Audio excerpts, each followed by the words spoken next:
Assalamualaikum warahmatullahi wabarakatuh. Perkenalkan, nama saya Linda Septiani, NPM 2470111033, kelas 24S31. Prodi saya Sistem Informasi. Di sini saya akan menjelaskan tentang materi normalisasi dan contoh kasusnya. Apa itu normalisasi? Normalisasi adalah metode desain logis basis data yang mengatur atribut suatu relasi sehingga menciptakan struktur relasi yang optimal atau tanpa redundansi.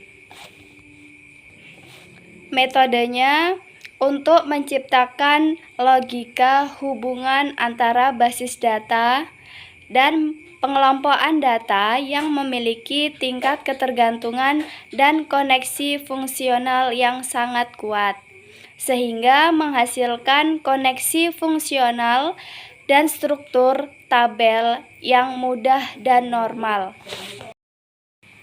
Ada 4 tujuan dilaksanakan normalisasi. Yang pertama, 1. Untuk menghitung duplikasi data atau mengurangi redundansi. Yang kedua, untuk mengurangi kerumitan. Yang ketiga, menghindari terjadinya anomali atau merupakan isu yang timbul dalam tabel saat meningkatkan data di tabel dilakukan. Anomali memiliki 3 jenis. Yang pertama, anomali penyisipan adalah penambahan baris baru memaksa pengguna untuk menciptakan data yang sama. Yang kedua, anomali penghapusan adalah penghapusan baris bisa menyebabkan kehilangan data lain yang merepresentasikan fakta yang sepenuhnya berbeda.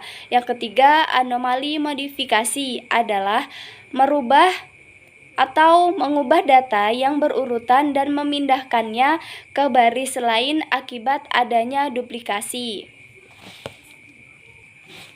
Urutan keempat, tujuan normalisasi agar proses identifikasi dan modifikasi data menjadi lebih mudah dan lebih baik.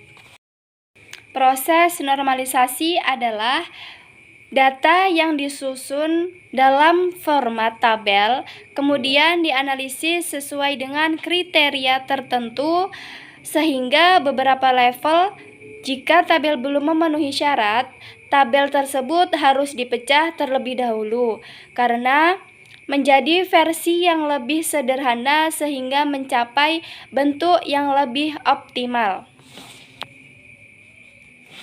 Karena proses normalisasi itu sendiri sangat diperlukan dan sangat-sangat penting untuk dilaksanakannya karena suatu desain basis data akan dianggap buruk jika 1. Terdapat perekaman data yang serupa di beberapa lokasi atau file record. Yang kedua, tidak menghasilkan data tertentu. 3. Kehilangan data yang terjadi. Yang keempat, terdapat perulangan atau redundansi, penggandaan duplikasi data yang menyebabkan pemborosan di tempat penyimpanan dan penyulitan proses pembaruan data. Yang kelima, sering muncul nilai 0. Terjadinya kehilangan informasi itu akibat proses perancangan data jika dekomposisi dilakukan dengan salah. Tujuan normalisasi yang memperbaiki struktur tabel dengan menghapus duplikasi informasi, memudahkan pengeditan dan mengurangi dampak perubahan struktur database. Untuk merancang basis data yang mampu mengurangi penggunaan ruang penyimpanan, mempercepat akses, dan pembaruan data, maka bisa dilakukan normalisasi serta membuat entity relationship atau sebaliknya. Hal ini disebabkan karena entity relationship atau ER, kumpulan data dan hubungan antar kumpulan digambarkan dalam bentuk diagram. Dalam metode normalisasi, item data ditempatkan di baris dan kolom sesuai dengan sejumlah aturan yang saling terhubung. Ada 5 jenis atribut, antara lain 1. Atribut kunci atau atribut utama, merupakan ciri yang berfungsi untuk menetapkan karakteristik data yang signifikan, unik, seringkali berbentuk numerik atau angka dan diwakili dengan oval mirip kunci. Beberapa jenis atribut kunci yang diterapkan pada tabel yaitu primary key, secondary key, candidate key, foreign key, dan super key. Misalnya untuk nick, NPM, kode barang, dan lain-lain. 2. Atribut sederhana merupakan ciri yang tidak dapat dibagi dan memiliki nilai 1. Contoh alamat lengkap mencakup rincian alamat, desa, kecamatan, kota, provinsi, dan kode pos. 3. Atribut dengan banyak nilai adalah atribut yang memiliki lebih dari 1 nilai. Contohnya atribut hobi yang mencakup lebih dari 1. 4. Atribut komposit merupakan kombinasi sejumlah atribut berukuran kecil yang memiliki makna tertentu. Contoh penjelasan tentang nama yang terdiri dari bagian depan, tengah, dan belakang. 5. Atribut turunan merupakan atribut yang dihasilkan dari atribut lain dan tidak perlu dicantumkan dalam ERD atau dikenal sebagai atribut sekunder. Memiliki nilai yang bergantung pada nilai atribut lainnya. Contohnya NPM yang memiliki digit yang menunjukkan atribut angkatan. Konsep dependensi itu sendiri adalah untuk menjelaskan hubungan antara dua atau lebih atribut yang terdapat dalam suatu relasi database. Dependensi akan menentukan nilai atribut yang bergantung pada nilai atribut yang lain. Ada 5 jenis dependensi. Yang pertama, dependensi fungsional.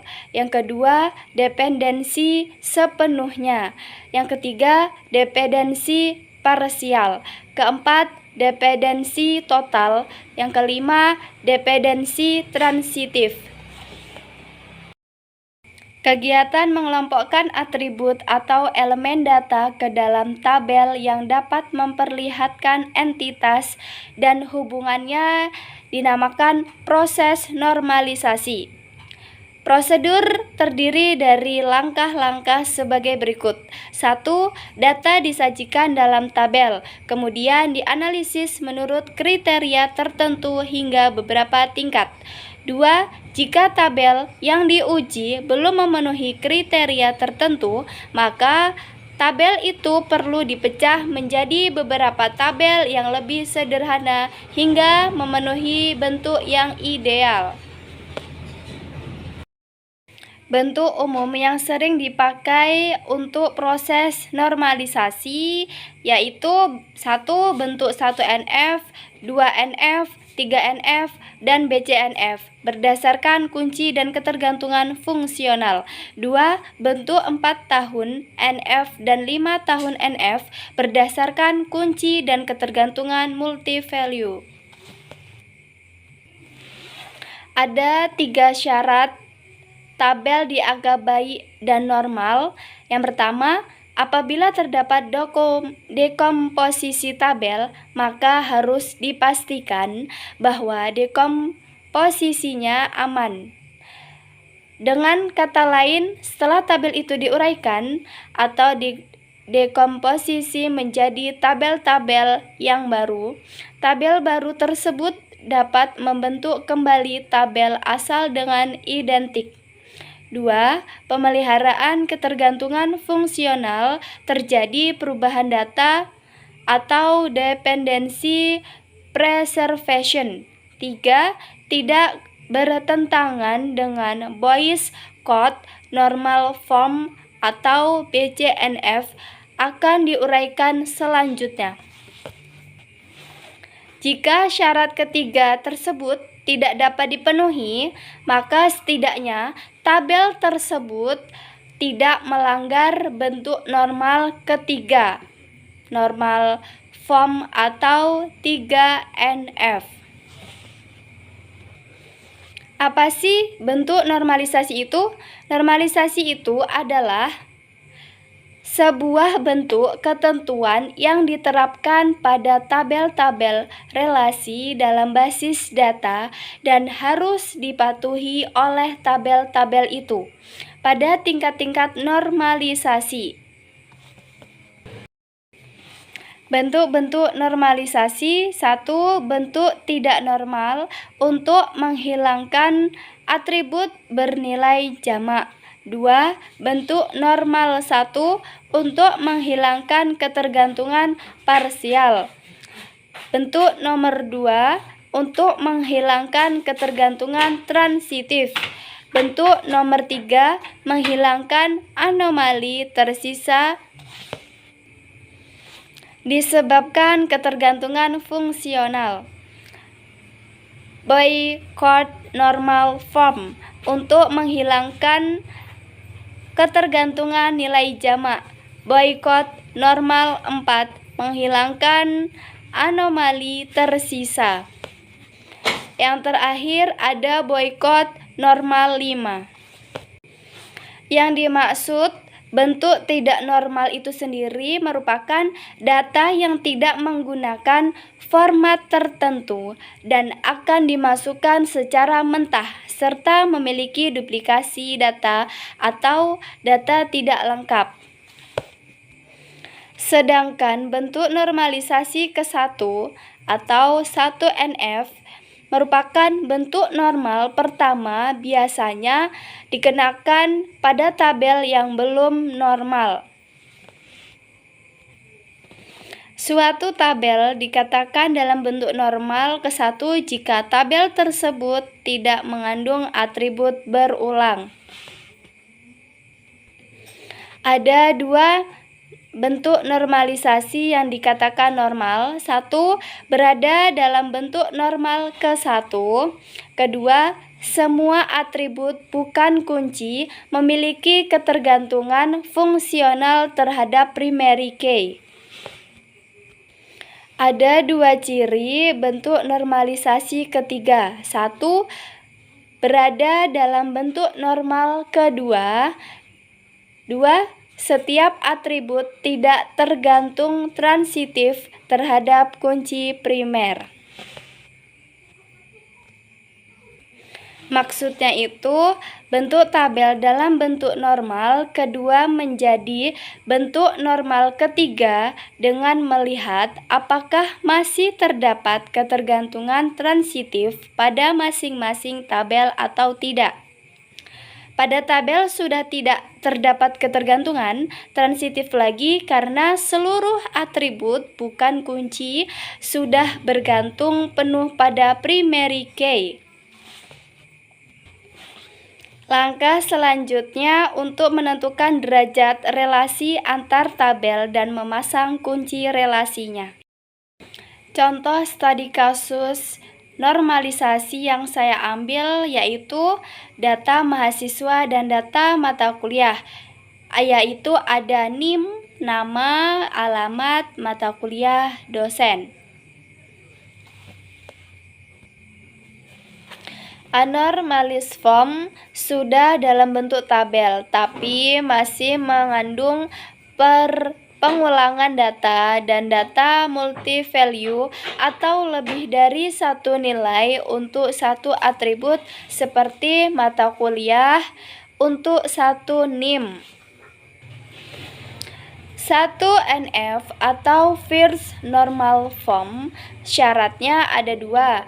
Tidak boleh ada atribut bernilai ganda atau multi-value.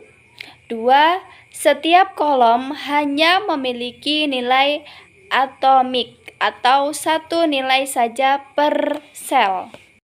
Tabel sudah memenuhi first normal form karena setiap baris punya nilai atomik meskipun data berulang atau redundansi masih ada. Sedangkan 2NF atau second normal form syaratnya ada dua juga. 1. Sudah lama second normal form. 2. Setiap atribut non-kunci harus bergantung sepenuhnya pada kunci utama, bukan hanya sebagian. Asumsikan kunci utama awal sama dengan NIM mata kuliah. Masalahnya itu ada di nama dan alamat, hanya tergantung pada NIM, bukan pada kombinasi NIM dan mata kuliah. Berikut ini tabel mahasiswanya, ada NIM, nama, alamat. NIM 1001, nama Andi, alamat Jakarta. NIM 102, nama Budi, alamat Bandung. NIM 103, nama Citra, alamat Surabaya. Tabel kartu rencana studi NIM 101 mata kuliah basis data dosen Pak Budi. NIM 101 mata kuliah jaringan komputer dosen Bu Sari. NIM 102 mata kuliah basis data dosen Pak Budi. NIM 103 mata kuliah algoritma dosen Pak Joko. Yang terakhir 3NF atau third normal form, syaratnya ada dua juga. 1. Sudah dalam 2 normal form. 2. Tidak boleh ada ketergantungan transitif antara atribut non-kunci dan kunci utama. Masalahnya ada dua, dosen bergantung pada mata kuliah bukan langsung ke NIM. Tabel KRS-nya NIM 101 mata kuliah basis data, NIM 101 mata kuliah jaringan komputer, NIM 102 mata kuliah basis data, NIM 103 mata kuliah algoritma.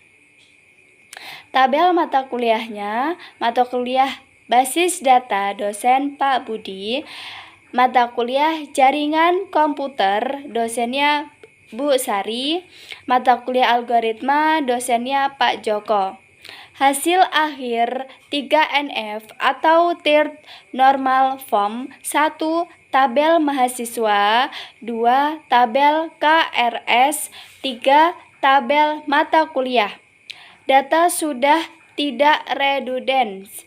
2. Mudah dikelola. 3. Konsisten. 4. Terstruktur rapi.